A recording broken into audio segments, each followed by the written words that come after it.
അവിടെ വന്ന് കാണാനും കൽബിലാശ പെരുത്തുണ്ട്. ഇടയ്ക്ക് ഫോൺ വിളിച്ചോട്ടെ, പയക്കമൊന്നു കേട്ടോട്ടെ.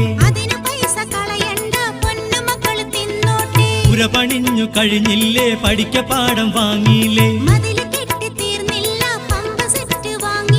വരട്ടെ പൊന്നേ, വരട്ടെ മോളെ.